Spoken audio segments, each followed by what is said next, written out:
శిక్ష అనుభవించాలంటే తనిక్కడే ఉండాలా, మన కళ్ళ ముందే ఉండాలా. అవునన్నయ్య, అదే కరెక్ట్. ఈయనే ఆయనని నమ్మకమేంటి? శిరీష, నిజంగా ఆయన మీ అన్నయ్యే అయ్యుంటే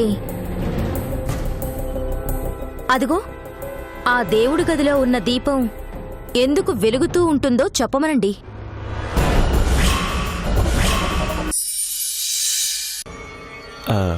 ఎందుకు వెలుగుతుంది? దేవుడి ముందు వెలిగించారు కాబట్టి వెలుగుతుంది.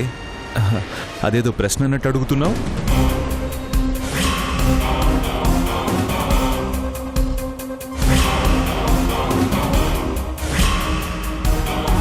ఆహా, దేవుడి ముందు దీపం ఉంటుంది, కానీ దీనికో ప్రత్యేకత ఉంది. అదేంటో చెప్పండి.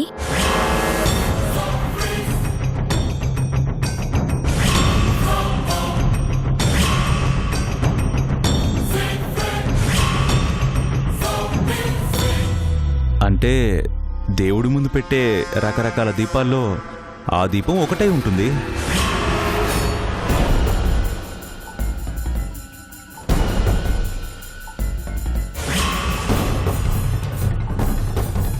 అలా అంటాననుకున్నావు కదూ? అలా అనను.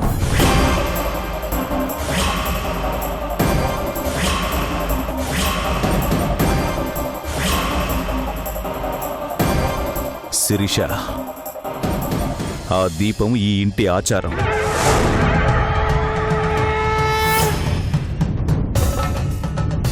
ఈ ఇంటి కోడలుగా వచ్చిన ఏ ఆడపిల్లైనా ఇంట్లో అడుగు పెట్టగానే ముందు దాన్ని వెలిగిస్తుంది.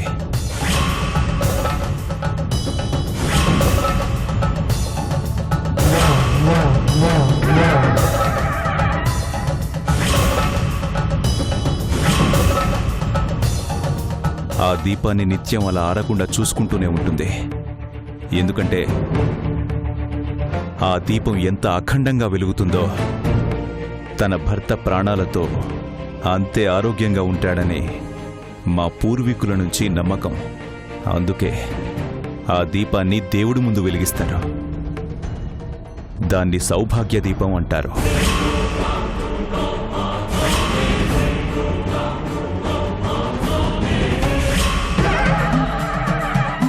ఈ విషయం తనకెలా తెలుసు?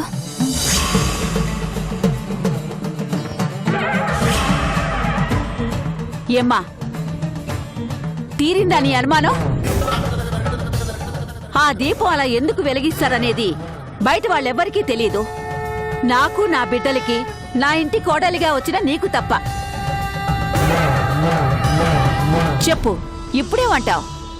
సర్లేమ్మా, తను తన గురించి అడగలేదుగా, జనం గురించి అడిగింది. ఏం శిరీష? సర్లే, అవేం పట్టించుకోకండి, ముందు భోంచేద్దాం.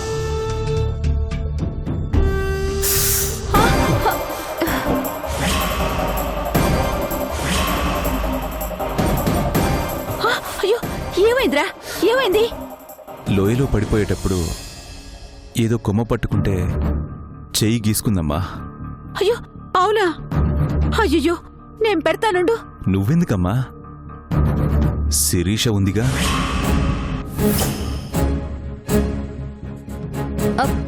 నేనా? నేనెందుకు పెడతాను? భార్యవి నువ్వు కాకపోతే ఇంకెవరు పెడతారు? అంటే అందరి ముందు అంటే? అందరి ముందా? ఎవరున్నారు కొత్త వాళ్ళు ఇక్కడ? నా చెల్లెలు, నా తమ్ముళ్ళంటి సింహ, అమ్మ, ఇంకెవరున్నారు? ఒకవేళ నీకు అందరి ముందు తినిపించడానికి సిగ్గైతే చెప్పు. సర్లేమ్మా, గదిలో తినిపిస్తుంది. అవసరం లేదు, ఇక్కడే తినిపిస్తాను. రా, తినిపించు. వాడేదో ముచ్చట పడుతున్నాడు కదా, తినిపించరాదు?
అమ్మా,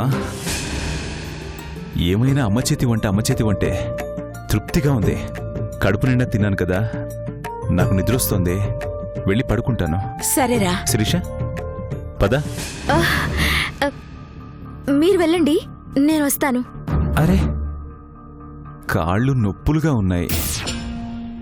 నువ్వు కాళ్ళు ఒత్తుతూ ఉంటే ప్రశాంతంగా నిద్రపోతాను. ఇక్కడ ఇవన్నీ సర్దాలి కదా, నేను సర్దాక వస్తాను. మీరు పదండి. వాడంతగా పిలుస్తున్నాడు కదమ్మా, వెళ్ళమ్మా. ఇక్కడవన్నీ సర్దటానికి అర్చన నేను ఉన్నాం కదా, వెళ్ళమ్మా.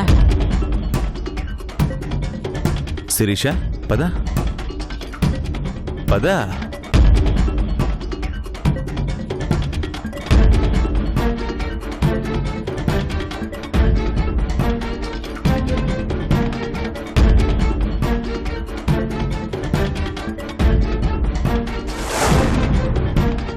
నా ఇంటికి మళ్ళీ నా బిడ్డొచ్చాక ఎంత కళొచ్చిందో.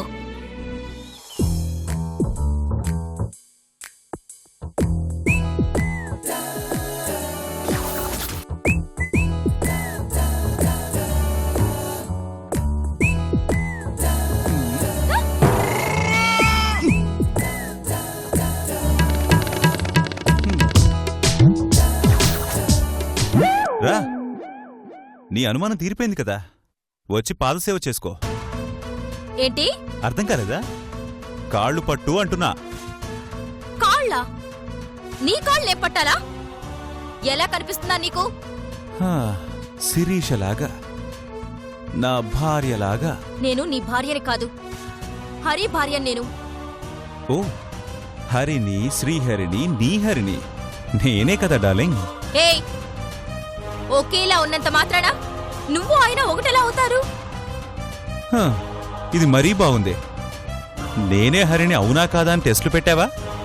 అన్నిట్లో పాస్ అయ్యానా? నీకు మాత్రమే తెలిసిన నిజాలు కూడా చెప్పానా? వేషం మార్చి ఆయనలా వచ్చిన నువ్వు చాలా డేంజరస్ పర్సన్ అని అర్థమైంది. ఇంటి విషయాలు చాలా తెలుసుకునే వచ్చావు, అందుకే అడగగానే చెప్పావు. హలో, అవన్నీ పర్సనల్ విషయాలు, బయటి వాళ్ళకి తెలియనివి. అలాంటి విషయాలు చెప్పినా కూడా నన్ను అనుమానించడం న్యాయం కాదమ్మో. రారా, నా కాళ్ళు పట్టు, రా. నేను పట్టను. నేను హరికి భార్యని, నీకు కాదు. నేనే హరిని చెప్తున్నాను కదా. నువ్వు ఆయనవి ఎప్పటికీ కాలేవు. ఆయనకి నీకు పోలిక. ఆయన నీలా ఇలా చీప్ గా బిహేవ్ చెయ్యరు. భర్తగా హక్కుండి కూడా నేనిష్టపడే క్షణం కోసం ఎదురు చూశారు. నా ప్రేమ కోసం తపన పడ్డారు. హక్కును మర్చిపోయి బ్రతిమిలాడాను కాబట్టేగా ఏకంగా ప్రాణాలే తీయాలని చూశావు. అయినా ఇప్పుడు జరిగిపోయిన వాటి గురించి ఎందుకు కానీ, కాళ్ళు పడతావా లేదా? నీ కాళ్ళు పట్టాల్సిన కర్మ నాకు లేదు. అవునా? అమ్మా, అమ్మా, ఇప్పుడు అత్తని పిలుస్తావు ఎందుకు? కాళ్ళు పట్టడం లేదని మా అమ్మకు చెప్దామని. హరి, ఏమైందిరా? అమ్మా,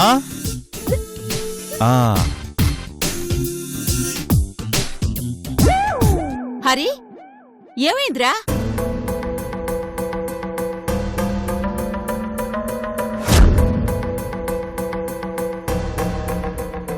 ఏంట్రా అలార్చావు?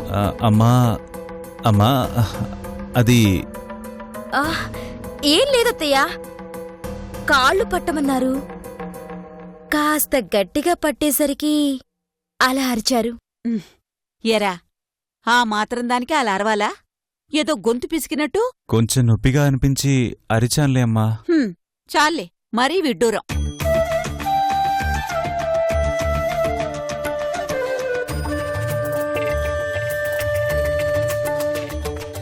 శిరీష అంత సున్నితంగా కాళ్ళు పడుతుంటే నొప్పెలా అనిపిస్తోంది? నేనింకా ఏమైందోనని కంగారు పడ్డాను. బాలే వాడివేరా.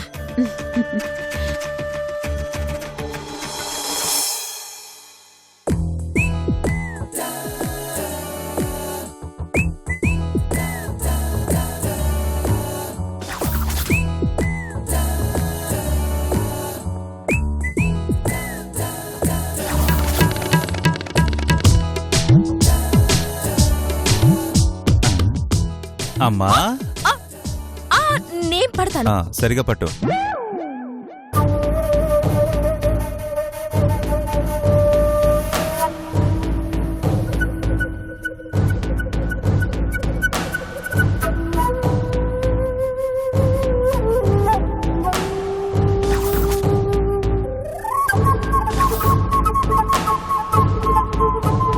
ఏంటమ్మా? నిజంగా నువ్వు మురుగన్వేనా?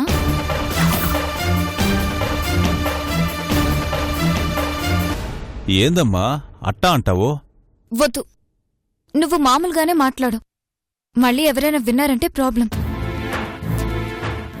సరే, ఏంటి చెప్పమ్మా. నీకెలా తెలుసు? ఏ విషయం? ఇందాక నువ్వు చెప్పిన విషయం. ఏం చెప్పాను? శిరీష అడిగిన ప్రశ్నకి డౌట్ రాకుండా చెప్పావు కదా, దాని గురించి అడుగుతున్నాను. ఓ, దీపం గురించా? అవును, ఆ సౌభాగ్య దీపం గురించి మా ఇంట్లో వాళ్ళకి తప్ప ఎవ్వరికీ తెలీదు. అలాంటిది నీకెలా తెలిసింది? ఏమ్మా, నా వేషం మార్చావు, భాష మార్చావు. ఈ రెండూ మార్చుకుంటే సరిపోతుందా?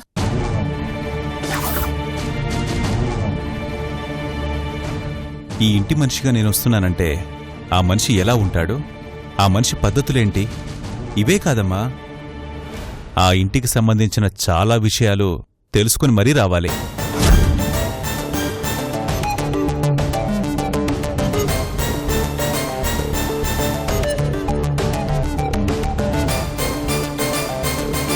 అందుకే తెలుసుకొచ్చా. నీకు తెలియాలంటే ఒకటి నేను చెప్పాలి, లేదా సింహం అన్నయ్య చెప్పాలి, లేదా మా సుభద్రక్క చెప్పాలి, లేదంటే మా అమ్మ చెప్పాలి.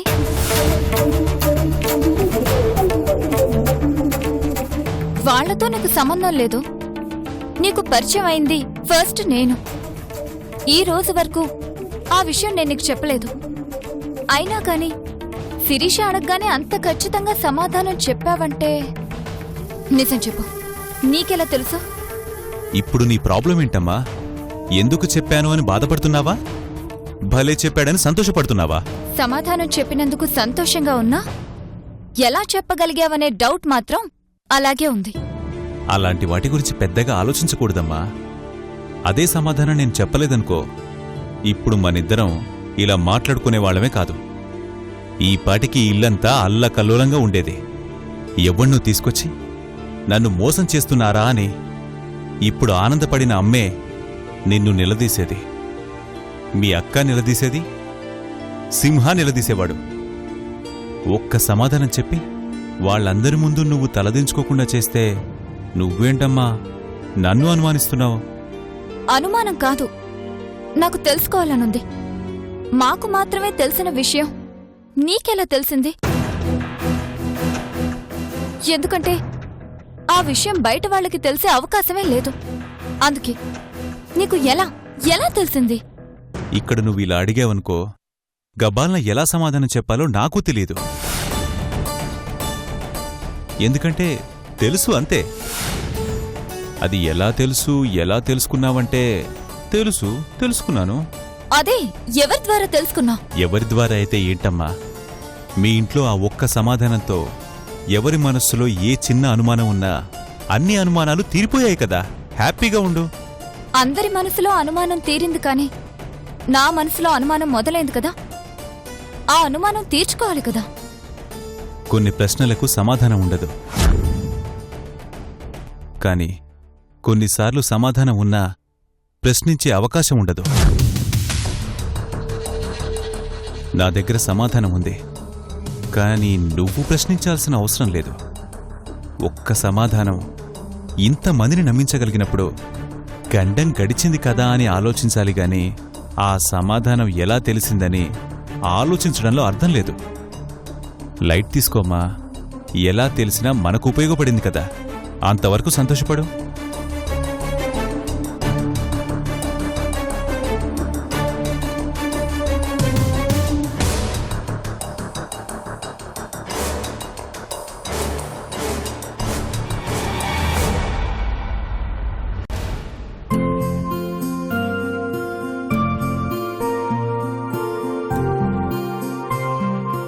అక్కా, అక్కా, అక్క అక్క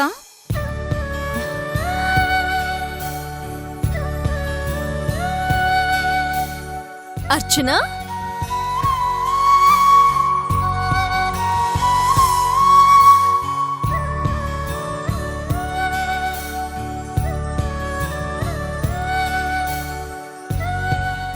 చివరికి నీ నమ్మకమే గెలిచింది. అన్నయ్యని అంతగా అభిమానించిన నేను కూడా అన్నయ్య లేడు, ఇక రాడు అనే అనుకున్నాను. కానీ నువ్వన్నయ్య బ్రతికే ఉంటాడు, వస్తాడు అన్నావు. అదే జరిగింది. అన్నయ్య లోయలో పడిపోయాడు, చనిపోయి ఉంటాడని అందరిలాగా నేను అనుకున్నాను. కాని అమ్మ కోసం మెడిసిన్స్ తీసుకురావడానికి వెళ్ళినప్పుడు ఓ నమ్మకం మొదలైంది. ఆ నమ్మకాన్ని అలా బ్రతికించుకుంటూ వచ్చాను. అదే అన్నయ్య రూపంలో మన ముందుకొచ్చింది. ఏం చెప్తున్నావే? నాకేమీ అర్థం కావడం లేదు. అన్నయ్య బతికొచ్చాడు కదక్కా, అదే చెప్తున్నాను. కాకపోతే ఆ ఆనందంలో ఏం మాట్లాడుతున్నానో నాకు అర్థం కావడం లేదు, అంతే. ఏదేమైనా అన్నయ్య తిరిగొచ్చాడు, అది చాలు. అన్నయ్య కనిపించగానే అమ్మ ముఖంలో ఆనందం చూసావా? అప్పటి వరకు అమ్మ ఏమైపోతుందో అని భయపడ్డాను. కానీ అన్నయ్యని చూడగానే అమ్మ అలా చిన్నపిల్ల అయిపోతుందని అనుకోలేదే. అమ్మ కోసమే అన్నయ్య వచ్చాడు. అన్నయ్య రాలేదు, నువ్వే తీసుకొచ్చావు.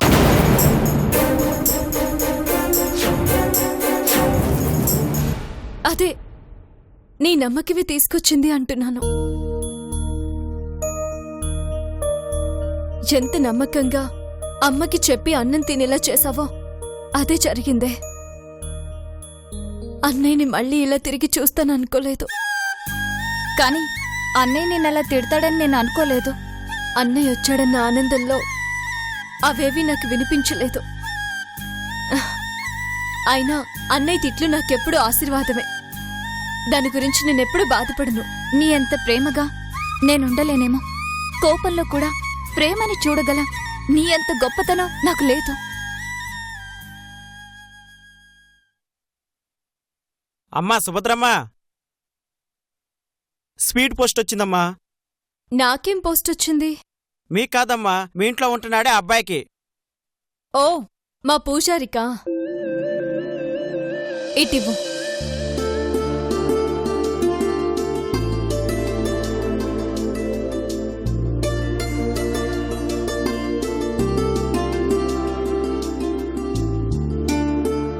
వస్తానమ్మా.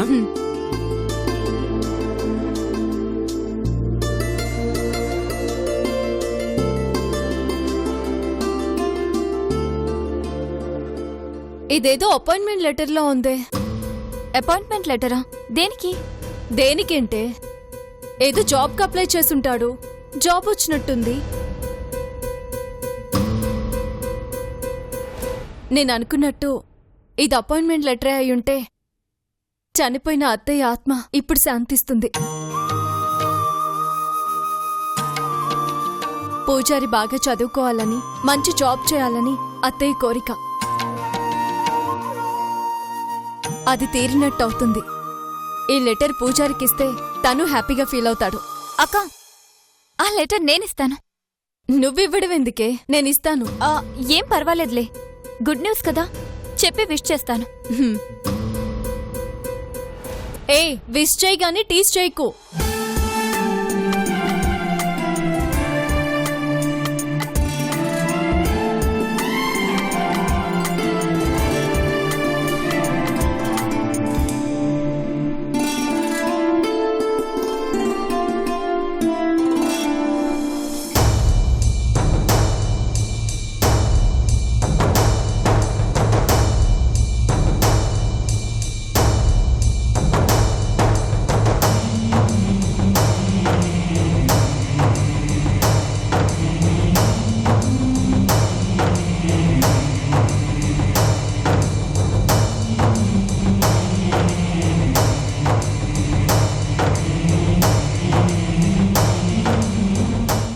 నిజం చెప్పు, నీ మనసులో నా మీద ప్రేమ లేదా? నన్ను వదిలి వెళ్ళొద్దు ప్లీజ్. ఏమీ కాని నీకోసం నేనెందుకుండాలి?